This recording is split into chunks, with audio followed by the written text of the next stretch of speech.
ଆଉ ଯଦି ତମେ ସତ ନ କହିବ ତାହେଲେ ମୁଁ ସତ କହୁଛି ଆଜି ତମେ ମରିବ ନହେଲେ ମୁଁ ମରିବି। ଆରେ ମତେ ତୋ ମନ ବୁଝି ଯାଉ ହେଲେ ତୋ ପ୍ରଶ୍ନର ଉତ୍ତର ମୁଁ ଦେଇପାରିବିନି। ଯୋଉ କଥାଟା ତୋ ହେତୁ ପାଇଲା ଦିନ ଠାରୁ ତୁ ମତେ ପଚାରି ଆସ କାହିଁକି ଦେଇପାରିବନି ତମେ? କୋଉ ଅଧିକାରରେ ତମେ ଦେଇପାରିବନି?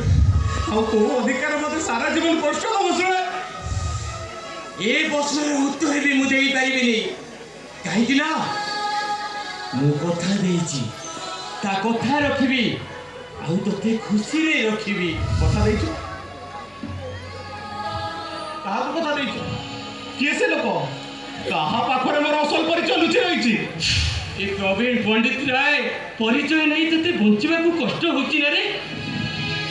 ବହୁତ କଷ୍ଟ। ତମେ ଯଦି ମତେ ମିଛ କହିଥାନ୍ତ ତାହେଲେ ମୁଁ ତ ଏତେ କଷ୍ଟ ପାଇନଥାନ୍ତି ଯେ ତମେ ମୋର କେହି ନୁହଁ, ଅନ୍ୟ କାହା ଦୋଷ ରକ୍ଷା ଦେବାକୁ ଯାଇ ତମେ ମତେ ବଞ୍ଚେଇ ରଖିଛ। ତ ଏ କଥା ଜାଣିଲି ଯେତେବେଳେ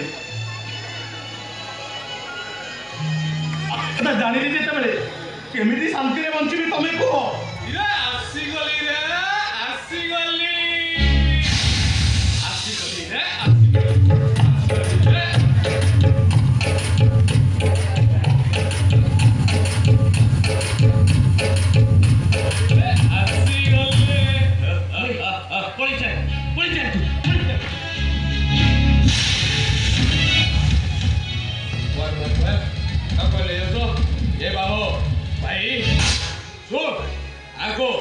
ମାନେ ପ୍ରବୀଣ ପଣ୍ଡିତ ରାୟଙ୍କୁ ତୁ ଯୋଉ ସବୁ ପ୍ରଶ୍ନ ପଚାରୁଛୁ ସେ ସବୁ ପ୍ରଶ୍ନ ମତେ ପଚାରିଥିଲେ ମୁଁ କେବେ ତାର ଉତ୍ତର ଦେଇଥାନ୍ତି।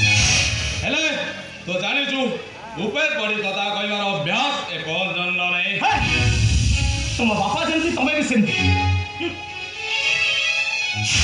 ତାର ଗୋଟେ ଅବୈଧ ସନ୍ତାନକୁ ପାଳିବାର ଦାୟିତ୍ୱ ନେଇ ସାରା ଜୀବନ ତାରି ପଇସାରେ ଚଳିବାକୁ ଯୋଜନା କରିଦେଇଛି। ଲାଜ ଲାଗୁନି?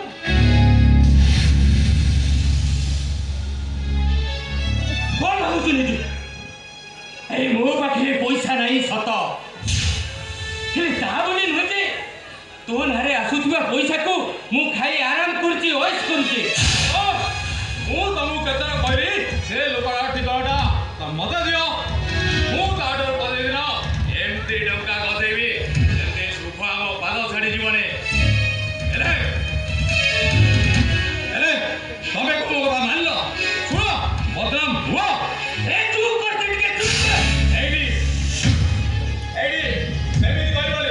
ସେମିତି କହିବନି କହିଯାଉଛି।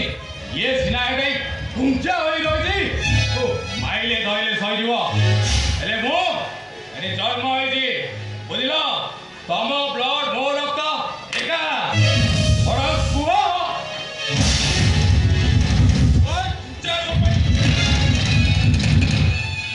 କୁହ ଗୁଞ୍ଜା ରୁହ ପାଇଁ ମୋର ଏଠି ବଞ୍ଚିର ସୀମା କସ୍ମସ୍ ହେଇ ଆଉ ଭଲୁନି।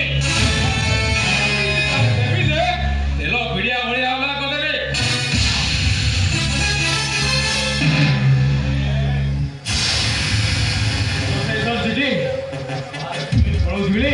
ଘରେ ପିଆ ଚିକେନ ଚାକଣ କରିବି, ଖାଇବି। ଗୋଟିଏ ଥର ମୁଁ ଜାଣିବାକୁ ଚାହୁଁଛି ମୋ ମା କିଏ, ମୋ ବାପା କିଏ। ଆଉ ସେତିକି ଜାଣିଗଲେ ନା ତମକୁ କଷ୍ଟ ଦିଅନ୍ତି ନା ସେମାନଙ୍କୁ। ସେମାନଙ୍କୁ ଜାଣିବା ପାଇଁ ଏତେ ବ୍ୟସ୍ତ କାହିଁକି? ବାପା ମା ପରିଚୟ ନଥିବା ଲୋକମାନଙ୍କୁ ପଚାର, ଉତ୍ତରଟା ଆପେ ଆପେ ପାଇଯିବ। ଖାଲି ଗୋଟିଏ ଥର ସେମାନଙ୍କ ଠିକଣା ଜାଣିବାକୁ ଚାହୁଁଛି।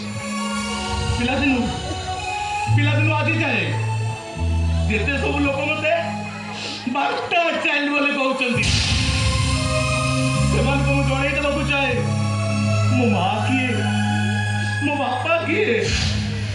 ମୁଁ ତୋ ବାପା, ଏଇ ତ ପରିଚୟ। ଆଉ ତା ଛଡା ଯଦି ଅନ୍ୟ କିଛି ଜାଣିବାକୁ ଚେଷ୍ଟା କରୁ ତାହେଲେ ତୋ ଲାଭ ଅପେକ୍ଷା କ୍ଷତିଟା ଅଧିକା।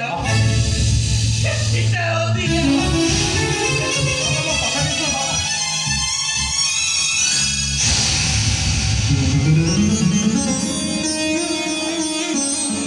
ମୁଁ ତ ସବୁ କିଛି ସହିବାକୁ ରାଜି ଅଛି, ହେଲେ ଏମାନଙ୍କର କ'ଣ ଅସୁବିଧା ହେଉଛି ମୁଁ କିଛି ବି ଚିନ୍ତା କରିପାରୁନି, କିଛି ଚିନ୍ତା କରିପାରୁନି।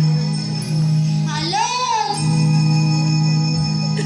ଆସିଛ ଆସିଛ ତମେ କେମିତି ଆସିଛ? ଲୁଚି ଲୁଚି ଆସିଛ ନା?